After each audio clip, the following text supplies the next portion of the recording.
There's an article from the Washington Post making its rounds in the guitar community, and I wanted to share my thoughts on it. It's called Why My Guitar Gently Weeps. Ah, I see what you did there. The slow, secret death of the 6-string electric. And why you should care. Okay, as with any hyperbolic article such as this one, only one doom and gloom perspective is presented to us readers. In this case, it is from the perspective of the guitar retailer, not an actual guitar player or artist. Essentially, the author of this article, Jeff Edgars, has concluded that guitar sales equals guitar popularity and livelihood.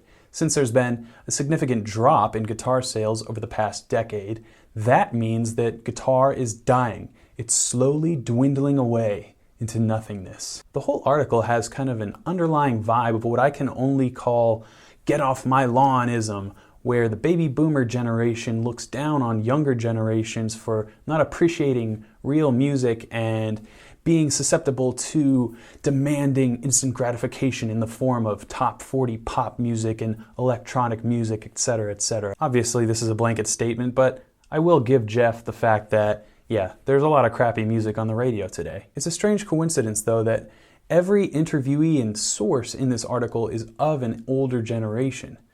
Seems like only one perspective, wouldn't you say?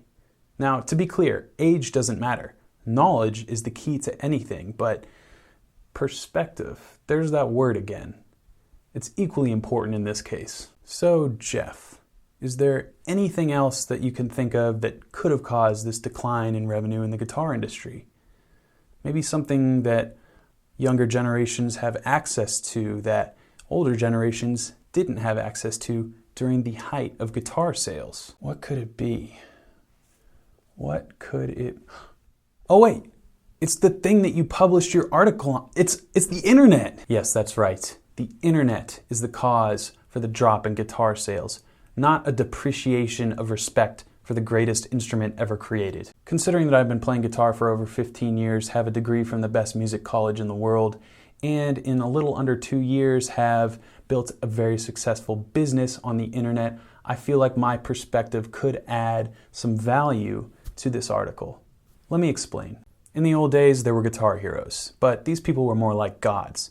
There was no internet to constantly watch footage of these people performing live or doing interviews or interacting with human beings. All you had to go on was a random picture in a newspaper or magazine or word of mouth, legends. One of the biggest problems with this article is the stinging insinuation that there are no guitar heroes today. While I understand the author probably is not a guitar player and didn't interview anybody under the age of 50 to fact check this opinion, and I think that point's demonstrated pretty clearly when you include this little nugget. John Mayer hasn't inspired anyone to pick up a guitar? Are you kidding me? What planet are you from? I want you to consider another angle.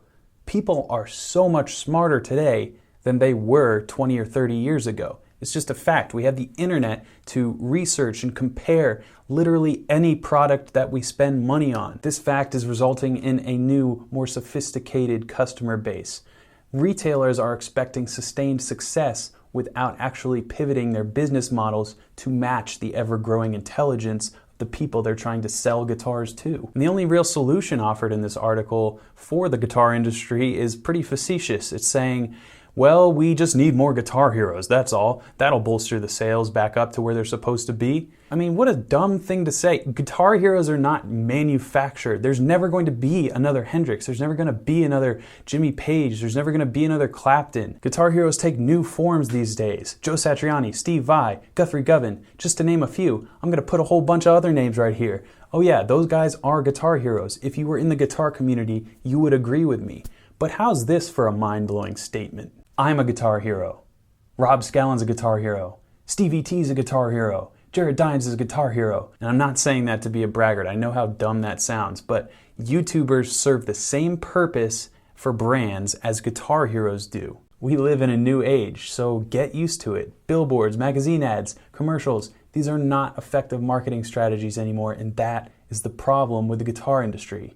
Not a lack of guitar love. The power of social influencers is begrudgingly overlooked by retailers and manufacturers. This is a fact, and I'm not saying this to try and gain anything. I'm saying it because it hasn't been said on a large enough platform. of which this one is still not big enough. Some companies are adapting, sure, I'm affiliated with some of them and they're great, but overall, the men and women at the top of the guitar industry food chain are not spending enough time evaluating their business and where it's going and understanding that times change. So should their mindsets and what they consider to be valuable. Based on the perspective I've offered, I do not think there's any significant decrease in the interest of younger generations in guitar. I just think there's more options, there are more genres of music, and there's a whole lot more information that was ever available to people in the golden age of guitar sales. In fact, I've seen firsthand the realm of guitar education month over month. That type of activity doesn't exactly line up with a dying instrument, does it? Now, it should go without saying, but I'll say it anyway because this is the internet and people can get confused, but I obviously mean no disrespect towards any of the subjects or people that I've discussed in this video. I love guitar makers, and I love being able to have a democratic discussion where we can clash in opinions and form a new solution together. With that said, I want your opinions. Leave a comment down in the comments section and let me know what you think about this article. Do you think I'm right? Do you think the article is correct, somewhere in the middle? Or do you have a perspective that none of us are considering? So let me know. And I know you don't need me to tell you, but until next time, keep shredding.